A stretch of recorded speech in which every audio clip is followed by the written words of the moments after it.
I hope everybody's having a good day and, getting a little last-minute shopping done. No, that's kind of the operandi for a lot of people, including yours truly.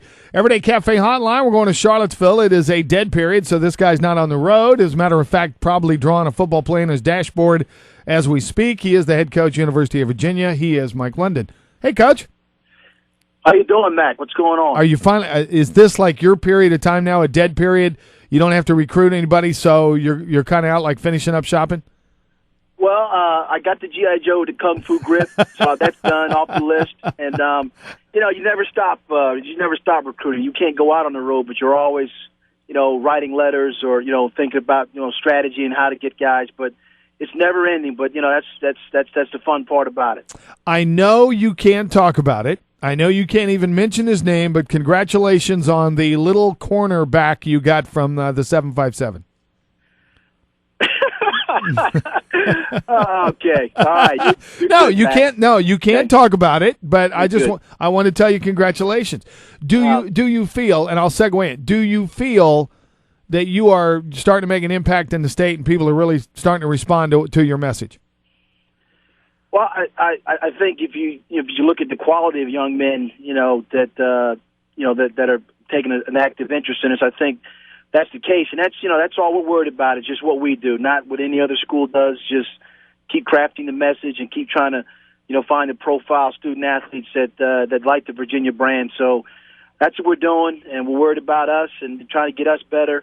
And it helps when you have very, very talented players looking at you very hard. Mike London, our guest, Everyday Cafe Hotline, head coach, University of Virginia. Mike, is one of the things that can help recruiting, and as far as coaches walking into a living room talking to parents, is it the fact that you can play right away? You have a chance to play right away. Is that a big selling point?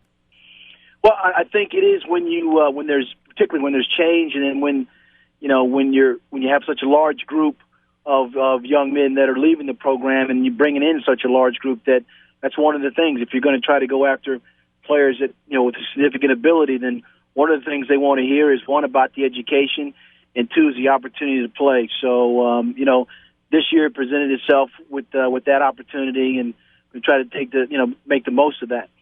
How did you feel as you look back on it? I know you've done a lot of self-study. That was a word I got from Al Groh. Remember that. It was hyphenated and everything. Self-study. How much now, since the season ended, how much self-study have you done, and what is if you were to write a blog, let's say you were a writer now, but if you were to write a blog on your first season, what would you say? Well, it's a continuous, work in progress, and thankful for the second season of surrounding yourself with very qualified and very good players. Having an opportunity, to continue the message of a school that's one of the best in the country. So, the work in progress. Obviously, a lot of it took place, behind the scenes in the classroom, in the community. Where it's evident is what needs to be done on the field, and hopefully, that's something that's been addressed and will be addressed, for the next couple of years, the next couple of classes, because we're going to need some consistency in the caliber of player. But I think, as far as the program improving in a lot of areas and kind of addressed all those areas, and you're going to have to continue doing that. But obviously, when you have good players, it makes you a better coach. It makes things a lot better. Oh, I would think so. Mike London, our guest, Everyday Cafe Hotline, from his car in Charlottesville. It's a dead period, but as far as face to face, but they can still work on it. How many, Mike, and just give me an estimate, because as I said, you may not even know how many more now commitments. Where do you sit as far as commitments? And I know you're working on juniors as well, but are you in good shape with numbers where you are right now? There's a little wiggle room for some more players of high caliber, Gotcha. And so we're always going to try to find a way to just accumulate talent and guys that are listening to the message. So we'll try to be creative in a lot of ways, but it's very, very, very happy about what's going on right now, and very satisfied with the way we ended up with our academics. We had 30 guys on the honor roll, which is that's good stuff. Which is blew that out of the water. Sure. There, so there's a lot of positiveness and a lot of pride going on with what's taking place. And just Mac, we're just happy about being able to build something and get it back to where I know a lot of people would like to see Virginia football. So it's just I'm very honored and blessed to be a part of it. It's funny because I hear the message, Mike. It sounds like you got a lot of things in place. The kids bought in. The wins are going to come, but from the outside of the program, the academics get this stuff done. It sounds like to me that you got a lot of things in place that the kids now adhere to.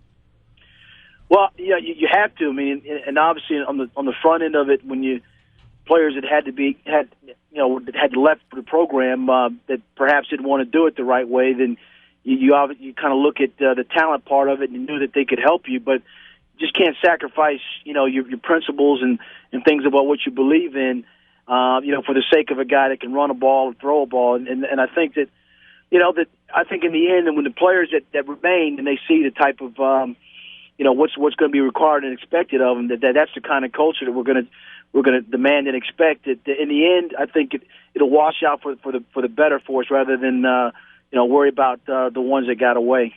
And I would guess that, I mean, even in the state, though, that you've made an impact. And I think you told me one time that a lot of parents now, that when you grew up and when you were coaching here, you had so many people. And now these parents have prospective athletes that can come in and play, and that you're going back and seeing a lot of old friends.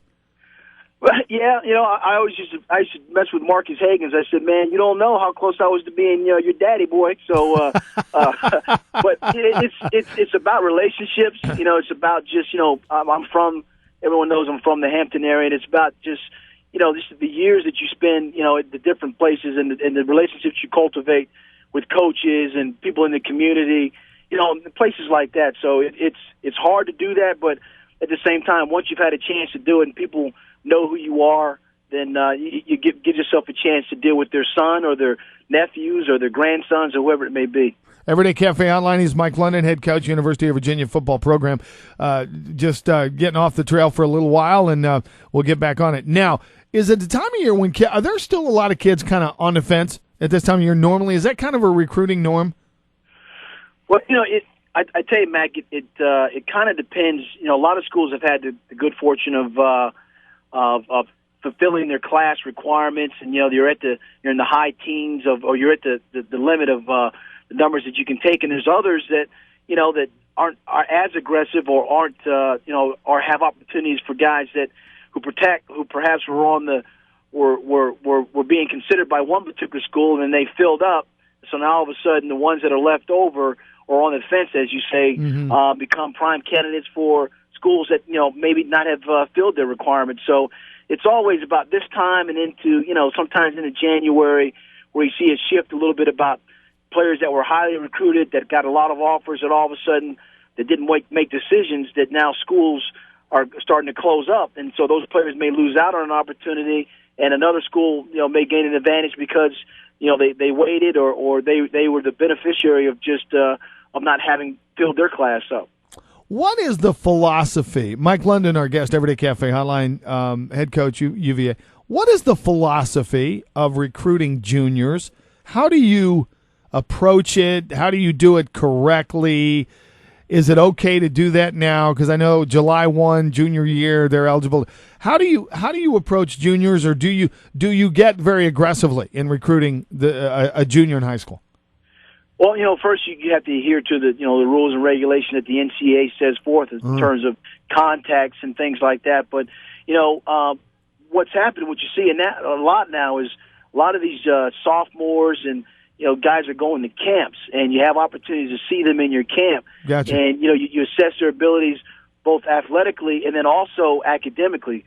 Sometimes it's hard to see a second semester transcript of a junior and say, okay, I think he's ready to go. But if you look at just the whole transcript from freshman to sophomore and into that junior year, sometimes he can give you a little bit of a glimpse of the academic capabilities. So it's a fine line between making sure that you never have a finished product, but you try to get as close as you can to make sure that if a young man's going to come to the University of Virginia, then he shows obviously athletic ability, that he shows academic capability, then also you kind of check the character issues because that's an important factor in my decision. I know in a lot of other coaches' decision, but you got to try to find all three things that can balance into making a fit for us and for the young man. Yeah, that's good stuff. Mike, when is signing day now? What's the date in February?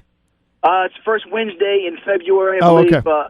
Yeah, so we're it's still a ways off, so there's still a lot of work to do, but this is the part of our second season. I told the guys get used to it because this time next year we hope to be playing in the game ourselves and practicing and things like that. So this is a necessary part of college football is going out and recruiting and we've done a nice job doing it, but we're not done, and we just need to continue on because, as you said, there are some juniors that are out there that are watching what's going on and may be influenced by the type of young men that's being attracted to your school now. Yeah, and your spring practice will start when? We're going to start in March, I believe 6th, 7th, right around that time, Gotcha. And then we'll go spring game, April 2nd, 3rd. Hopefully plan on traveling, throughout the state again. That's in the works. Don't know where yet, but like to get out there and kind of be outside of the box again. So, Sure. We just want to travel around and just I appreciate the support of a lot of Virginia fans out there and their patience. And like I said, this is a process that we're going through, but rest assured we're working hard at it. Yeah. Did and two more questions, I'll let you go. Have you heard or talked to Al Golden?